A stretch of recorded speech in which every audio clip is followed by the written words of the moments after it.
একটু বসেন না, একটু ভাবেন যে আমাকে চলে যেতে হবে, চলে যেতে হবে। এই কোলাহল, এই ব্যস্ততা, এগুলো থাকবে, থাকবো না আমি। সাইয়েদনা ওমর ফারুক বলেছেন, মুতু ক্বাবলা আন তামুতু, মরার আগে একবার মরো।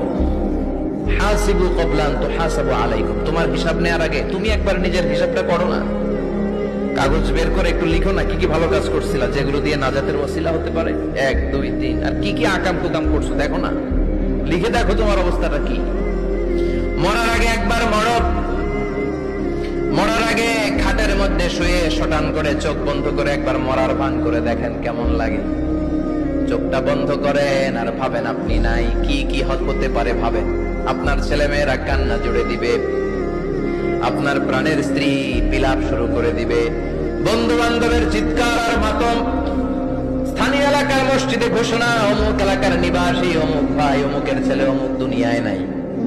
সব আত্মীয়রা চলে আসবে, ফেসবুকে স্ট্যাটাস দেয়া হবে, সবাই সবাইকে জানাবে বিকাল 4টায় অমুক হাই স্কুল ময়দানে আপনার জানাজা।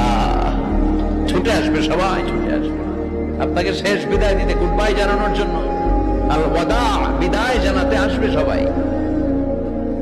4 তাকবীর দিয়ে আপনার জানাজা হবে, অশ্রুসিক্ত জানাজায় আপনার বিদায় হবে। কাঠের খাটিয়ার মধ্যে করে কাঁধে তুলে আপনার কবরে নেওয়া হবে, আগে থেকে খুঁড়ে রাখা কবরটার মধ্যে আপনারে বিছিয়ে দেয়া হবে, বাঁশের কচি দিয়ে তার উপরে মাটির চাপা দিয়ে সব চলে যাবে। ভাবেন না একবার চোখ বন্ধ করে, this is the circle of life, this is the nature of life. এটা সবার হবে, আমার হবে, আপনার